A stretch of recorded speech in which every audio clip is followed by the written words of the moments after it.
వ్యవస్థను సెట్ చేద్దాం. గాడిన పెట్టేందుకు రాష్ట్ర ప్రభుత్వం కసరత్తు. అప్పులు దుబారా ఖర్చులు తగ్గించాలని నిర్ణయం. తక్కువ వడ్డీకి దొరికే లోన్ల వైపే మొగ్గు. సొంతంగా నిధులు సమకూర్చుకోవడం పైన ఫోకస్. ఫైనాన్షియల్ ఎక్స్పర్ట్ సలహాలు సూచనలతో ముందుకు.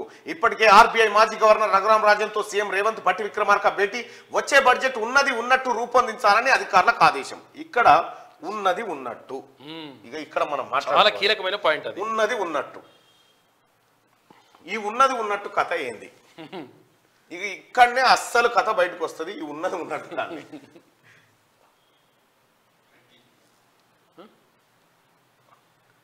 గేసి ఓపెన్ చేయనా?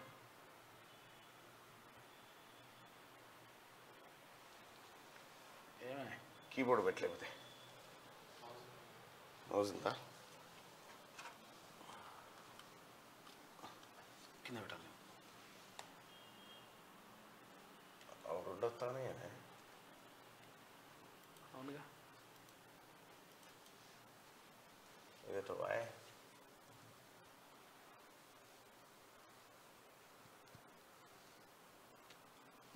రైట్.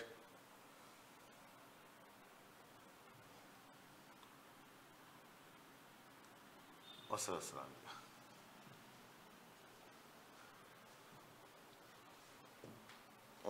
సరే, ఈ ఉన్నది ఉన్నట్టు కథ ఏంది అనంటే, ఉన్నది ఉన్నట్టు ఇది చాలా కీలకమైంది. ఇది వాస్తవాలను తెలంగాణ ఫైనాన్షియల్ స్కెల్టన్ బయటికి వచ్చేటువంటి ఒక కార్యక్రమం. ఈ ఉన్నది ఉన్నట్టు ఏందంటే,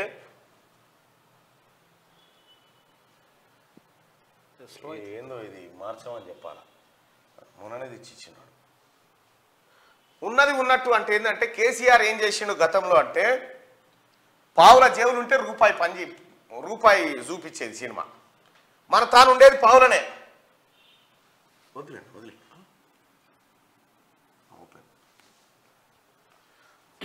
ఉన్నది ఉన్నట్టే అంటే, కేసీఆర్ గతంలో ఏం చేసిందంటే మొత్తం చందూలాల్ దర్బార్ వ్యవహారం. ఇక్కడ బడ్జెట్, ఈ బడ్జెట్లో అప్పుడు తెలంగాణలో పైసా పుట్టువాడు ఎంత ఉందంటే, 1,00,000 కోట్లు ఉందనుకో. మొత్తం ఎంత జల్లెడ పట్టినా 1,00,000 కోట్లు వెళ్తాయి. కానీ కేసీఆర్ అసెంబ్లీలో బడ్జెట్ పెట్టేటప్పుడు బడ్జెట్ ఎంత అంటే 2,00,000 కోట్లు అని పెడుతుండే. 2,00,000 కోట్లు అని బడ్జెట్ పెడుతుండే. మరి 1,00,000కి 7 ఉన్నాయంటే వచ్చేస్తాయి. అక్కడికి లాగెత్తాం కదా, వచ్చేస్తాయి అని చెప్పి. వాస్తవం ఏమైంది? ఈ 2,00,000 కోట్లలో బీసీ వెల్ఫేర్ కోసం ఎంత కేటాయించారు? 263 కోట్లు. కేటాయింపులు ఎంత? కేటాయింపులు వేల కోట్లు. 5,000 కోట్ల రూపాయలు, 5,000 కోట్లు బీసీల సంక్షేమం కోసం కేటాయిస్తున్నామని కేసీఆర్ చెప్పాడు. ఏమైంది? వాస్తవానికి వచ్చేసరికి ఈ 5,000 కోట్లు వీకినాయి, 263 కోట్లు ఖర్చు పెట్టారు. ఈ 10 ఏళ్ళ 263 కోట్లు. అరే గిట్టెడ పెట్టిరు సార్ అంటే, మరి ఉన్నాయే గివా, మరి గివన్నీ చెప్తారు కదా సార్ అంటే, అవి జనానికి సేవలో పువ్వు పెడతారు. వస్తే అనుకున్నాం. పేద ఎట్లా అంటే, కొండంత రాగం తీసి ఓ అని కల్వకుంట్ల పాట వాడినట్టు అన్నట్టు. కొండంత రాగం తీసి కల్వకుంట్ల పాట వాడినట్టు ఈ బడ్జెట్ ను ఇట్లా పెట్టి, ఇవి అంకెలు చూపెట్టి మనకేం చెప్తారు? ఇంకా ఇండ్ల కోసం 10,000 కోట్ల కేటాయింపు. మనం ఏమనుకుంటాం? ఇక 10,000 కోట్లు ఇండ్లకు పెడుతున్నాడే, ఇక ఇండ్లు రావా? మన అందరికి వస్తాయి. ఇక మళ్ళా ఈ బాజంత్రి ఉంటుందిగా, మంత్రులు ఎమ్మెల్యేలు. ఇలా ఇండ్ల కోసం 5,000 కోట్లను కేటాయించుకున్న ప్రభుత్వం మనది అని చెప్తారు. కేటాయించుకున్నావు కరెక్టే, పైసలు లేవు. భద్రాచలం పోయి 1000 కోట్లు, భద్రాచలం రామవారికి 100 కోట్లు లేలో. ఇటు ధర్మపురి మన ఈడ వేములవాడ రాజన్నకు ప్రతి బడ్జెట్ లో 100 కోట్లు లేలో. ఇవన్నీ చెప్పి 1000 కోట్లు లేలో అన్నాడు, ఇల్లు కట్టించుకుందాం అన్నాడు. విషయం ఏంటంటే, ఇక్కడ పైసలు లేవు, ఖజానా లేవు. కేసీఆర్ ఆడిన డ్రామా ఏంటంటే, వాస్తవానికి తెలంగాణ రాష్ట్రం ఏర్పడ్డప్పుడు ఖజానా నిండుగానే ఉండేది. దాని మొత్తం ప్రాజెక్టుల పేరు మీద కరగనాకుడుతోటి దివాలా తీసిపోయింది. మొత్తం దివాలా కూర్చొని తింటే గుట్టలైనా కరుగుతాయి. గదే చేసింది కేసీఆర్.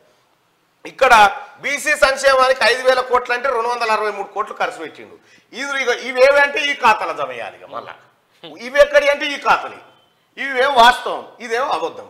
సో ఇట్లా అబద్ధాల అంకెల గారడి కట్టిండు కేసీఆర్. 2,00,000 కోట్ల బడ్జెట్ పెడితే ఖర్చు చేసేది ఎంతనే అంటే మళ్ళీ 1,00,000 కోట్లే. మరి మిగతా 1,00,000 కోట్లు మరి ఈటికాటి కేటాయింపులు అన్నావు కదా అంటే ఇక అప్పుడు అన్నవి అయిపోయాయి. మీరు కొట్టి చూడరు కావాలంటే అలాట్మెంట్స్ ఎన్ని ఉన్నాయి, రిలీజ్ ఎన్ని ఉన్నాయి, అలాట్మెంట్స్ రిలీజ్ ఎన్ని ఉంటాయి మీరు చెక్ చేసుకోరు. అర్థమైపోతుంది. అయితే ఇప్పుడున్నటువంటి తెలంగాణ ముఖ్యమంత్రి రేవంత్ రెడ్డి గారు ఏమంటున్నంటే అరే మన తాను ఎంతుంటే గంతే చూపెట్టు, ఈ బటవాయి మాటలు చెప్పకండి, కేసీఆర్ ప్రభుత్వం చేసిన తప్పులను మనం చేయకూడదు, ప్రజలకు వాస్తవాలు తెలవాలి అన్న ఉద్దేశంతో మనము చెద్దరు ఎంతుంటే కాళ్ళు గంతే మలుచుకొని పండాలి, మన తన జంకాన ఉన్నదని నకరాలు చేయొద్దు అనేది లెక్క. ఈ వాస్తవమైనటువంటి బడ్జెట్ ను ఈసారి బడ్జెట్ లో పెట్టబోతా ఉన్నారు. మన దగ్గర ఉన్న ఖజానా గిది, ఇతర ఆదాయ మార్గాల ద్వారా గిది వస్తుంది. కాబట్టి ఉన్న 1,00,000 కోట్లలో ఇప్పుడు ఏం చేస్తారంటే ఇక ఇది పెట్టిన తర్వాత హరీష్ రావు వస్తాడు, మేము గతంలో బీసీల సంక్షేమానికి 5,000 కోట్లు కేటాయిస్తే వీళ్ళు కేవలం 1,000 కోట్లే అంటారు అన్నట్టు. 5,000 కోట్లు కేటాయించడం కానీ ఖర్చు పెట్టింది ఎంత, రిలీజ్ ఎంత చేసినాం అది ఇంపార్టెంట్ కదా. ఇప్పుడున్నటువంటి ప్రభుత్వం కనుక 1000 కేటాయిస్తే 1000 కోట్లు ఖర్చు చేస్తారు. అట్లా ఇది వాస్తవమైనటువంటి ఉన్నది ఉన్నట్టుగా. అయ్యో మళ్ళీ ఏటో బాగానే చాలా ఇబ్బంది అవుతుంది. ఇది ఏదో ప్రాబ్లం వచ్చింది. ఓకే, ఈ ఉన్నది ఉన్నట్టుగా వచ్చే బడ్జెట్ ఉన్నది ఉన్నట్టుగా రూపొందించాలని అధికారులకు ఆదేశం. ఇక కేసీఆర్ లెక్క పొంకనాల కేతులకు పోకురు అనేది క్లియర్ గా ఇన్స్ట్రక్షన్ ఇచ్చారు. ఇక్కడ ఆర్థిక వ్యవస్థను సెట్ చేద్దాం. సెట్ చేయాల్సిన పరిస్థితి ఎందుకు వచ్చింది? విధ్వంసం చేసింది కాబట్టి. ఎవరు చేసిర్రు? కేసీఆర్ చేసింది కాబట్టి. గాడిన పెట్టేందుకు రాష్ట్ర ప్రభుత్వం కసరత్తు చేస్తుంది.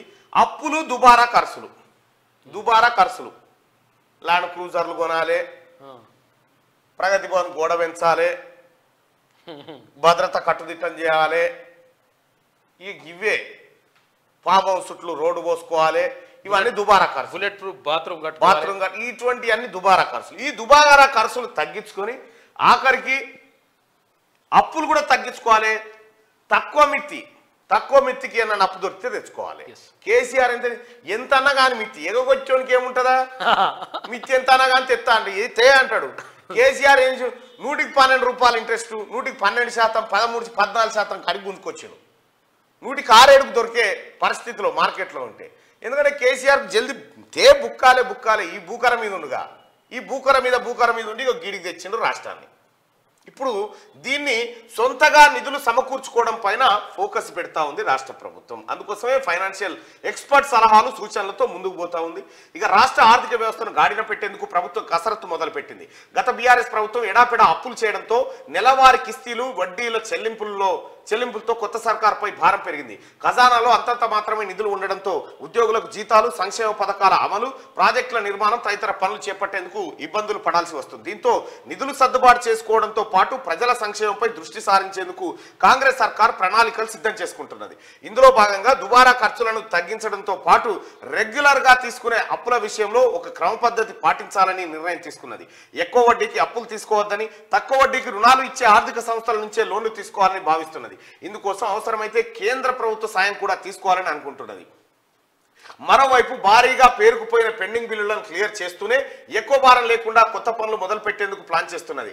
ఇంకోవైపు వచ్చే నెలలో ప్రవేశపెట్టనున్న 2024-25 బడ్జెట్లో హంగులు ఆర్భాటాలు గొప్పలకు పోకుండా ఉన్నది ఉన్నట్టుగా బడ్జెట్ రూపొందించాలని నిర్ణయించింది. ముఖ్యమైన పథకాలకు ఎప్పటికప్పుడు నిధులు విడుదల చేయాలని భావిస్తున్నది. రాష్ట్ర ఆర్థిక పరిస్థితిని మెరుగుపరిచేందుకు ఫైనాన్షియల్ ఎక్స్పర్ట్ నుంచి సలహాలు సూచనలు కూడా తీసుకుంటున్నది. అప్పులు దుబారా ఖర్చులు తగ్గించడంతో పాటు నిధుల సమీకరణ పైన రాష్ట్ర ప్రభుత్వం స్పెషల్ ఫోకస్ పెట్టింది. వివిధ రూపాల్లో ప్రభుత్వానికి సమకూరే రాబడిని పెంచుకునే పనిలో పడింది రాష్ట్ర ప్రభుత్వం. ఇగో కేసీఆర్ రేవంత్ రెడ్డి గారికి ఇల్లప్ప చెప్పేటప్పటికి ఇంట్లో వస్తువులని ఏడియాడ చెత్త చెదారం మన్ను మషాడం అంతా ఎక్కడికక్కడ వేరకపోయింది. ఇప్పుడు అంతా సాఫ్ చేయాలి. సాఫ్ చేస్తే తప్ప సంసారం నడవదు.